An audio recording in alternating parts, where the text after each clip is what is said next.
everyone, this is Unit 1.4. We're going to be talking about even and odd functions and symmetry. And I've shown you here on this screen some of the notes that have to do with what we're going to talk about, even and odd functions and symmetry. And this has to do with graphs, but symmetry actually works really well out in nature, and the human brain really is drawn to symmetrical things. We like rectangles and we like things to be even on both sides. And so symmetry in a graph is going to take three different forms. And you can see here we have an x-axis symmetry, which what that means is if you folded this graph over the x-axis, it would lay on top of it. So this center right here through the x-axis, that's going to be the axis of symmetry. And you'll notice here also that this is not a function. This one right here is not a function. It fails the vertical line test. Its inverse actually is a function, but not this one. So this one is not a function. This y-axis symmetry, once again, here's the y-axis. This is a parabola, right, a quadratic graph, and it is symmetrical about the y-axis. If you moved it to the right or the left, it would no longer be symmetrical about the y-axis. But if you moved it up or down, it would be. This one is also a function. Here, this one has origin symmetry, and in transformations what we talk about is this is a rotation. So if I took this part of the graph and rotated 180 degrees, it would change quadrants for one thing, but it would also be the same graph. So origin symmetry is where you get the same graph around the origin. And origin symmetry is also a revolution. Now, we're going to check for symmetry using algebraic methods, and that's what it's talking about here. Replacing y with negative y yields an equivalent, x with negative x yields an equivalent, and x with negative x and y with negative y equals an equivalent.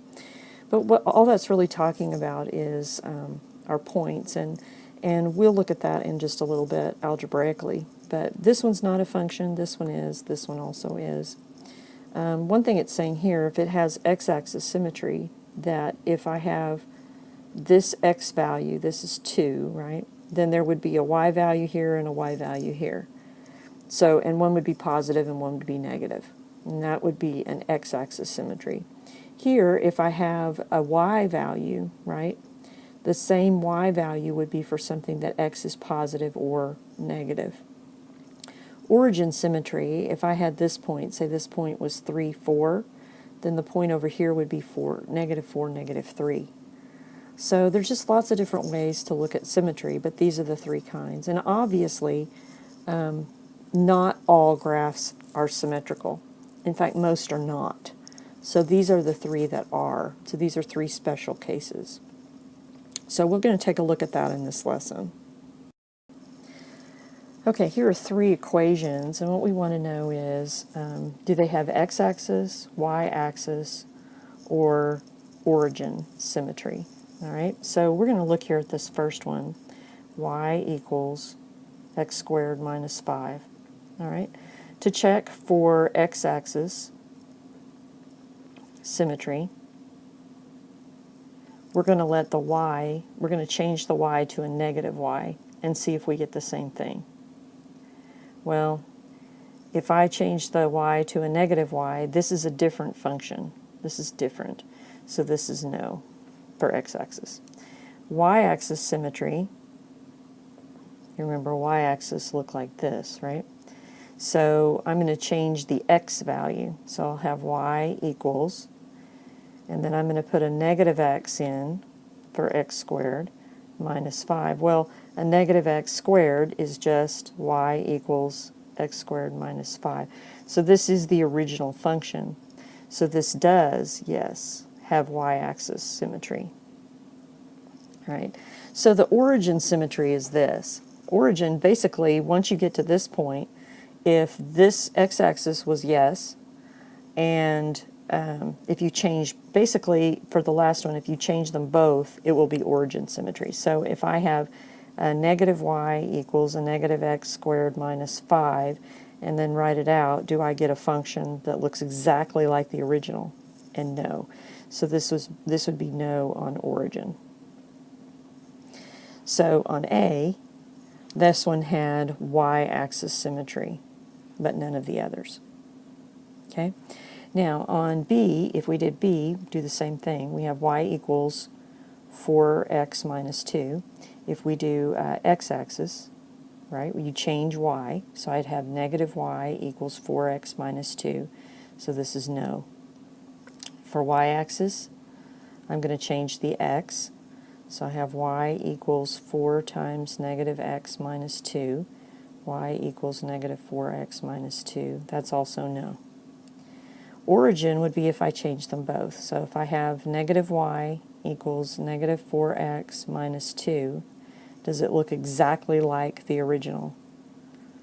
And it does not. So this is also no. So this is just none. It has no symmetry. No symmetry at all. Okay?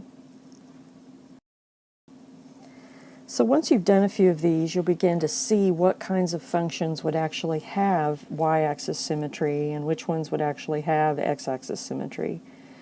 And we said that a parabola, right? If I had a parabola that was something, it could even be 2x squared minus 5, something like that where you would square the x is going to have a y-axis symmetry. Because if you put a negative x in there and square it, right, it doesn't change the equation.